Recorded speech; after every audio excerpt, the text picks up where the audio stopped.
पहला प्रश्न है, कड़वाहट के लिए मानव जीव का संवेदनशील क्षेत्र है। तो कड़वाहट के लिए पीछे का भाग जो है वो संवेदनशील है। देखिए इसकी व्याख्या करता है, मानव जीव का अग्र छोर मीठे पसच भाग, कड़वे पसर्व किनारे, ठीक है, किनारे खट्टे तथा अग्र छोर एवं किनारे नमकीन स्वादों का अनुभव करते हैं। इस प्रकार से इस प्रश्न का उत्तर हो जाएगा ऑप्शन नंबर सी, पीछे का भाग। ठीक है, कड़वाहट के लिए मानव जीव का संवेदनशील क्षेत्र कौन है? पीछे का भाग। फिर अगला प्रश्न देखिए 2 नंबर कि मानव शरीर में पाचन का अधिकांश भाग किस अंग में संपन्न होता है? तो मानव शरीर में पाचन का अधिकांश भाग जो है आपका छोटी आंत में संपन्न होता है। इसका व्याख्या कि मानव शरीर में पाचन यानी कि डाइजेशन का अधिकांश भाग छोटी आंत स्मॉल इंटेस्टाइन में संपन्न होता है। इसके अलावा पचे हुए पदार्थों का अवशोषण एब्जॉर्प्शन मुख्यतः छोटी आंत में ही होता है। हालांकि भोजन का पाचन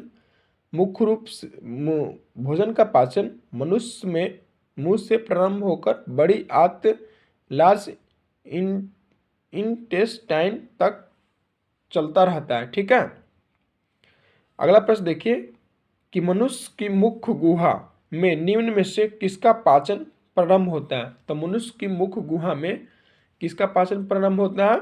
कार्बोहाइड्रेट का। ठीक है, कार्बोहाइड्रेट का पाचन मनुष्य की मुख्य गुहा से होता है। मनुष्य की मुख्य गुहा में लार में उपस्थित एमाइलेज एंजाइम स्टार्च कार्बोहाइड्रेट का एक रूप है। ठीक है, को माल्टोज और डिक्रिस्ट्रन में तोड़ देता है। इस प्रकार मुख्य गुहा में कार्बोहाइड्रेट का पाचन प्रारंभ होता है। अगला प्रश्न है कि लार निम्न में से किसके पाचन में सहयोग करती है? तो लार स्टार्च के पाचन में सहयोग करती है। ठीक है, देखिए इसका व्याख्या है कि लार के पाचन कार्यों में शामिल है भोजन को गीला करना और भोजन की लुगदी बनाना ताकि उसे आसानी से निगला जा सके। लार में एंजाइम एमाइलेस होता है जो स्टार्च को शर्करा में तोड़ता है। ठीक है, लार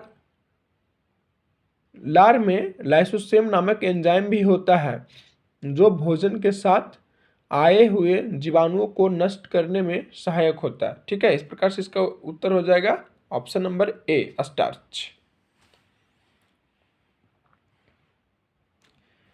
फिर देखिए 5 नंबर प्रश्न है कि मानव शरीर में यकृत वसा के पाचन में महत्वपूर्ण भूमिका निभाता है। क्या मानव शरीर में यकृत वसा के पाचन में महत्वपूर्ण भूमिका निभाता है? ऑप्शन नंबर फिर आर कहता है कि यकृत 2 महत्वपूर्ण वसा पाचक एंजाइम उत्पन्न करता है। इसका कौन सा कथन सही है? ऑप्शन नंबर सी इसका सही है कि ए सही है, यानी कि मानव शरीर में यकृत वसा के पाचन में महत्वपूर्ण भूमिका निभाता है, लेकिन परंतु आर गलत है।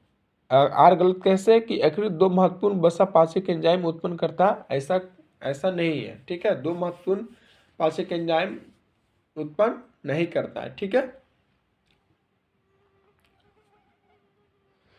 अगला प्रश्न देखिए, इसका देखिए व्याख्या भी देख लीजिए। यकृत से पित्त की थैली में पित्त रस पहुंचता है जो वसा युक्त भोजन के पाचन में महत्वपूर्ण भूमिका निभाता है। यकृत वसा पाचक एंजाइम नहीं उत्पन्न करता है। ठीक है, अगला प्रश्न देखिए, एंजाइम एक क्या है? वायु उत्प्रेरक है। ठीक है, एंजाइम एक वायु उत्प्रेरक है। फिर अगला प्रश्न है, एंजाइम मूलतः क्या है? तो एंजाइम मूलतः क्या है? प्रोटीन है। ठीक है, एंजाइम मूलतः है तो क्या है? प्रोटीन है। देखिए एंजाइम मूलतः प्रोटीन होते हैं जिनका निर्माण प्रायः नाइट्रोजनीय पदार्थों या अमीनो अम्ल के संश्लेषण द्वारा होता है। जैव क्रिया में एक विशेष प्रकार के एंजाइम एक विशेष कार्य को संपादित करते हैं। ये उसी प्रकार कार्य करते हैं जिस प्रकार एक ताले को खोलने के लिए विशेष चाबी होती है। ठीक है, अगला प्रश्न देखिए, एंजाइम है तो एंजाइम क्या है? प्रोटीन है। एंजाइम एंजाइम है तो क्या है? प्रोटीन है। ठीक है,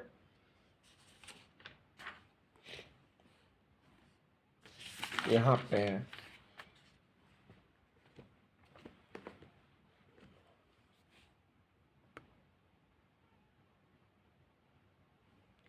नाइन नंबर प्रश्न है कि निम्नलिखित में से कौन सा एंजाइम ग्लूकोज को एथेनॉल में परिवर्तन करने को प्रेरित करता है? निम्नलिखित में से कौन सा एंजाइम है जो कि ग्लूकोज को एथेनॉल में परिवर्तन करने को प्रेरित करता है? तो यह है आपका जाइमेज नामक एंजाइम जो है वह ग्लूकोज को एथेनॉल में परिवर्तित कर देता है। जाइमेज नामक एंजाइम ग्लूकोज को एथेनॉल में परिवर्तित करता है। ठीक है, अगला प्रश्न है कि जैविक सिस्टम में रासायनिक क्रिया की प्रक्रिया को तेज करने में उत्तरदायी पदार्थ है, तो कौन सा है? एंजाइम है। ठीक है, एंजाइम पदार्थ जो है रासायनिक क्रिया को तेज करने में उत्तरदायी पदार्थ है। अगला प्रश्न है कि निम्नलिखित में से किस एक की उत्पत्ति यकृत का कार्य है? निम्नलिखित में से किस एक की उत्पत्ति यकृत का कार्य है? ठीक है, तो यह है आपका कौन? यूरिया है ना, यूरिया है। ठीक है, यूरिया है। निम्नलिखित में से किस एक की उत्पत्ति यकृत का कार्य है? तो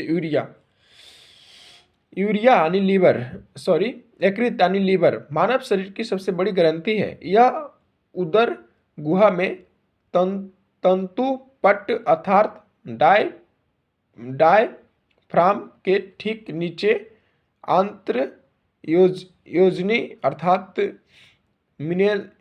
मीसेंट्री से संयुक्त गहरे लाल भूरे रंग का होता है। इसका भार लगभग 3 पाउंड होता है। यह मानव शरीर का एक महत्वपूर्ण पाचक अंग है जिसके द्वारा लगभग 500 क्रियाओं का संपादन किया जाता है। इसकी कुछ मुख्य क्रियाएं हैं जैसे पित्त यानी कि पित्त का उत्पादन, रक्त प्लाज्मा में कुछ प्रोटीनों का उत्पादन, ग्लाइकोजेनोसिस क्रिया द्वारा ग्लूकोज का ग्लाइकोजेन में परिवर्तन, रक्त में अमीनो अम्ल का नियमन तथा विषाक्त अमोनिया को यूरिया में परिवर्तित करना। ठीक है, फिर देखिए प्रश्न नंबर है ए। ठीक है, 12 की लिपिड्स का पाचन निम्नलिखित में से कुछ उपस्थिति में होता है, तो कौन सी उपस्थिति में होता है? ये होता है आपका केवल 1 और 2 सही है, केवल 1 और 2 सही है इसका आंसर। कौन 1 और 2 सही है भाई? तो पित्त अम्ल में इसका लिपिड्स का पाचन होता है और लाइपेज में इसका पाचन होता है। ठीक है, लिपिड का पाचन निम्नलिखित में से कुछ की उपस्थिति में होता है, तो पित्त अम्ल एवं लाइपेज के उपस्थिति में लिपिड का पाचन होता है। ठीक है, देखिए आगे देखिए, एंजाइम लाइपेज का स्रोत है, तो एंजाइम लाइपेज का स्रोत क्या है? एंजाइम लाइपेज का स्रोत है अग्न्याशय। ठीक है, एंजाइम लाइपेज का स्रोत है तो कौन है? अग्न्याशय। मानव तंत्र में निम्नलिखित में से कौन सा एक पाचक एंजाइम नहीं है? तो ये कौन नहीं है? गैसिट्रन जो है, गैसिट्रिन। मानव तंत्र में निम्नलिखित में से कौन सा एक पाचक एंजाइम नहीं है? तो गैसिट्रिन नहीं है। ट्रिप्सिन, टाइलिन तथा पेप्सिन पाचक एंजाइम है जिनका स्राव क्रमशः अग्न्याशय, लार ग्रंथि तथा आमाशय द्वारा किया जाता है। ट्रिप्सिन एक पेप्टाइडेज है जो पेप्टाइड्स को तोड़ने का कार्य करता है। टाइलिन नामक एंजाइम लार में पाया जाता है जो मंड को यानी स्टार्च को माल्टोज तथा डेक्स्ट्रिन में तोड़ने का कार्य करता है, जबकि गैसिट्रिन एक हार्मोन है जो कि आमाशय में जी कोशिकाओं जी सेल तथा ग्रहणी द्वारा मुक्त होती है। यह आमाशय के द्वारा गैसिट्रिन अम्ल के स्रावन को उद्दीपित करता है। ठीक है, अगला प्रश्न देखिए। अगला प्रश्न है कि मानव शरीर में प्रोटीन का पाचन निम्नलिखित में से किस अंग में प्रारंभ होता है? तो मानव शरीर में प्रोटीन का पाचन किस अंग में शुरू होता है? आमाशय में शुरू होता है। ठीक है, आमाशय में प्रारंभ होता है। मानव शरीर में प्रोटीन का पाचन आमाशय में प्रारंभ होता है। हालांकि पाचन का अधिकांश भाग छोटी आंत में संपन्न होता है तथा पचे हुए पदार्थ का अवशोषण भी मुख्यतः छोटी आंत में ही होता है। ठीक है, इस प्रकार से इस प्रश्न का उत्तर हो जाएगा कौन? Option number D, आमाशय।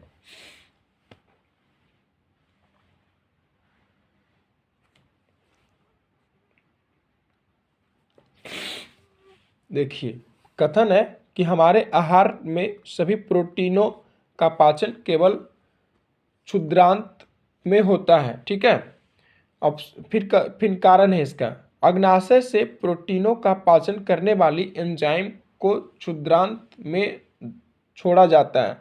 इसका आंसर हो जाएगा ऑप्शन नंबर डी। ये गलत है, यानी एक गलत कैसे? हमारे आहार में सभी प्रोटीनों का पाचन केवल क्षुद्रांत में होता है, ऐसा सही नहीं है। लेकिन परंतु आर सही है। आर कैसे सही है? अग्नाशय से प्रोटीनों का पाचन करने वाली एंजाइम को क्षुद्रांत में छोड़ा जाता है, ये सही है। ठीक है, फिर 17 नंबर, प्रोटीनों के पाचन में सहायक एंजाइम है। तो प्रोटीन के पाचन में कौन सा सहायक एंजाइम है? वो है आपका ट्रिप्सन। ठीक है, प्रोटीन के पाचन में सहायक एंजाइम है, तो कौन सा एंजाइम है? ट्रिप्सन है। ठीक है, लेकिन देखिए यहां पर प्रश्न था 14 नंबर की मानव तंत्र में निम्नलिखित में से कौन सा एक पाचक एंजाइम नहीं है? तो आपका गैसिट्रिन नहीं था, लेकिन ट्रिप्सन, टाइलिन और पेप्सिन एक पाचक एंजाइम है। ठीक है, लेकिन यहाँ पर प्रश्न था कि प्रोटीन के पाचन में सहायक एंजाइम है, तो कौन है? ट्रिप्सन है। ठीक है, स्टार्च को जल अपघटन से ग्लूकोज बनाने वाला एंजाइम है, तो कौन सा है? एमाइलेज है। ठीक है, एमाइलेज जो है स्टार्च को जल अपघटन से ग्लूकोज बनाने वाला एंजाइम है। ठीक है, तो कौन है? एमाइलेज है। एमाइलेज देखिए, एमाइलेज नामक एंजाइम का स्राव लार ग्रंथि तथा अग्न्याशय द्वारा किया जाता है, जो कि भोजन में स्टार्च यानी मंड के जल अपघटन से ग्लूकोज निर्मित करता है। ठीक है, फिर अगला प्रश्न देखिए, कौन से परिवर्तन में एंजाइम ट्रिप्सन उत्प्रेरक का कार्य करता है? तो ये आपका है प्रोटीन को अमीनो अम्ल में परिवर्तन करके एंजाइम ट्रिप्सन उत्प्रेरक का कार्य करता है। ठीक है, कौन से परिवर्तन में एंजाइम ट्रिप्सन उत्प्रेरक का कार्य करता है? तो इस प्रकार से इस प्रश्न का उत्तर हो जाएगा ऑप्शन नंबर सी, प्रोटीन के अमीनो अम्ल में। फिर अगला प्रश्न देखिए, अगला प्रश्न है कि मानव शरीर में पुच्छ कौन सी संरचना से संलग्न होता है? तो कौन सी संरचना संलग्न होता है? बृहदांत्र। ठीक है, बृहदांत्र के द्वारा होता है। फिर अगला प्रश्न देखिए कि मानव शरीर में क्षुद्रांत्र के 3 संरचनात्मक भागों की लंबाई का कौन सा सही ह्रासवासन क्रम है? तो कौन सा है? शोषांत्र, मध्यांत और ग्रहणी। ठीक है, ये सब सही है। एंजाइम तथा उसके कार्यों के सही जोड़े का चयन करें, तो इसका आंसर हो जाएगा ऑप्शन नंबर बी। ठीक है, ई कोलाई प्रतिबंधित एंडोन्यूक्लियस से सेकेंड, इसका डीएनए को विशिष्ट स्थलों पर काटने के लिए प्रयोग किया जाता है। ठीक है,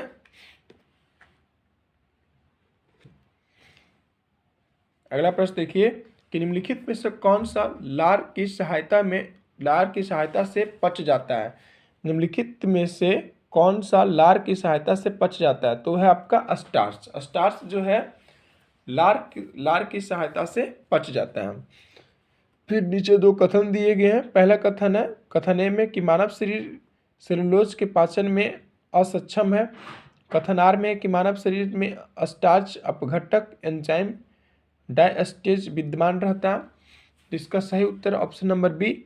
ए तथा आर दोनों सही है, किंतु आर ए का सही स्पष्टीकरण नहीं करता है या नहीं है। ठीक है, मानव शरीर सेलुलोज के पाचन में असक्षम है। मनुष्य के पाचन तंत्र में सेलुलोज को पचाने वाले एंजाइम नहीं पाए जाते हैं, परंतु स्टार्च अपघटक एंजाइम लारिये डायस्टेज जो स्टार्च को माल्टोज में तोड़ता है, मनुष्य की लार में भी पाया जाता है। अतः दोनों कथन सही है, परंतु डायस्टेज की वजह से सेलुलोज का पाचन नहीं होगा, यह तर्क संगत नहीं है। अतः कथन ए की व्याख्या नहीं करता है। फिर अगला प्रश्न है, शरीर में अतिरिक्त ग्लूकोज ग्लाइकोजेन में परिवर्तित होकर भंडारित रहता है। शरीर में अतिरिक्त ग्लूकोज ग्लाइकोजेन में परिवर्तित होकर कहाँ भंडारित रहता है, तो कहाँ भंडारित रहता है, यकृत में भंडारित रहता है। ठीक है, इस प्रकार से इसका आंसर हो जाएगा ऑप्शन नंबर बी, यकृत।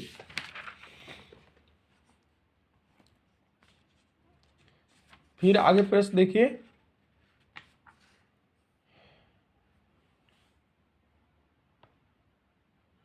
कि 10 दिनों से अधिक दिन तक उपवास करने पर लीवर पर क्या प्रभाव पड़ता है, तो क्या प्रभाव पड़ता है, लीवर में ग्लूकोज स्तर कम हो जाता है। 10 दिनों से अधिक उपवास की स्थिति में लीवर में ग्लूकोज का स्तर कम होने लगता है। ठीक है, इसका आंसर हो जाएगा ऑप्शन नंबर ए, लीवर में ग्लूकोज स्तर का कम हो जाना। ठीक है, ऑप्शन नंबर ए।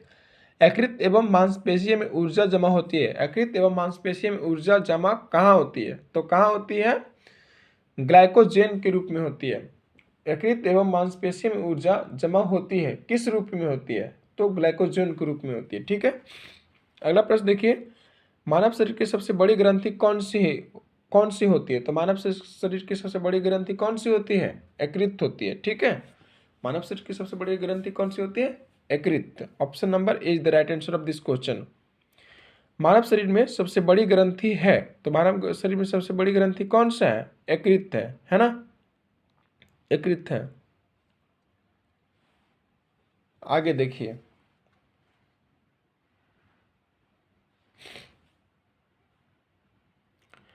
निम्न अंगों में से पित्त का संचय किसमें होता है, तो किसमें होता है, निम्न अंगों में से पित्त का संचय किसमें होता है, तो किसमें होता है, पित्ताशय में होता है। पित्त का संचय कहाँ होता है, पित्ताशय में। पित्त यानी बिल का स्रावन यकृत द्वारा होता है, किंतु इसके संचय का कार्य पित्ताशय यानी गाल ब्लैडर करता है। इसके अलावा यह यकृत से आए पित्त से जल सोख कर इसका अत्यधिक सांद्रण कॉन्सेंट्रेशन भी करता है। पित्ताशय लगभग 8 सेंटीमीटर लंबी तथा 60 सेंटीमीटर चौड़ी अंडाकार ओवल थैली होती है, जो कि उदर गुहा में स्थित होती है। ठीक है, अगला प्रश्न देखिए, शरीर के किस भाग में पित्त का निर्माण होता है, तो शरीर के किस भाग में पित्त का निर्माण होता है, यकृत में होता है। ठीक है, शरीर के किस भाग में पित्त का निर्माण होता है, तो यकृत में होता है। फिर है, पित्ताशय में उपस्थित पत्थर निम्नलिखित में से किसका पाचन प्रभावित करता है, तो यह है आपका वसा का। पित्ताशय में उपस्थित पत्थर निम्नलिखित में से किसका पाचन प्रभावित करता है, तो वसा का।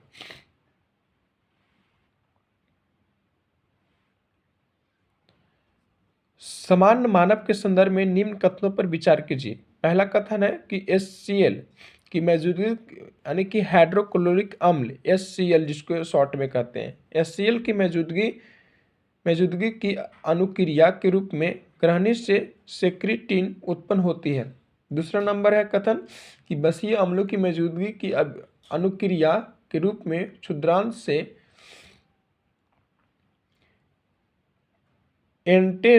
एंटेरोगेस्ट्रॉन उत्पन्न होता है। इसका आंसर है 1 एवं 2 दोनों कथन जो है सही है। ठीक है,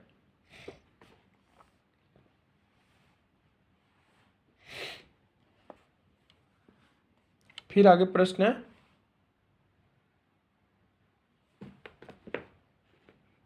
कि निम्नलिखित में से कौन सा एंजाइम प्रोटीनों को एमिनो अम्ल में विघटित करता है। निम्नलिखित में से कौन सा एंजाइम प्रोटीनों को एमिनो अम्ल में विघटित करता है? तो वो आपके एंजाइम है पेप्सिन। ठीक है, पेप्सिन नामक एंजाइम जो है वो प्रोटीनों को एमिनो में विघटित करता है या परिवर्तित करता है।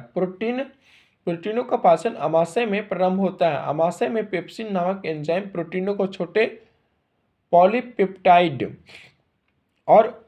और उनके एमिनो अम्ल में विघटित करता है। ठीक है, इस प्रकार से इस प्रश्न का उत्तर हो जाएगा ऑप्शन नंबर ए पेप्सिन। ठीक है,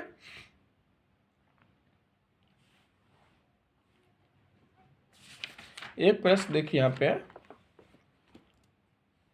कि ग्लूकोज का सूत्र होता है, तो ग्लूकोज का सूत्र होता है ऑप्शन नंबर सी। ठीक है, यहां पर देखिए C6H12 और O6। ठीक है,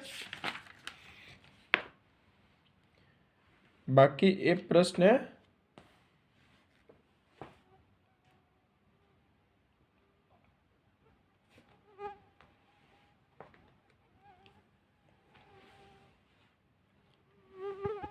और एक ये है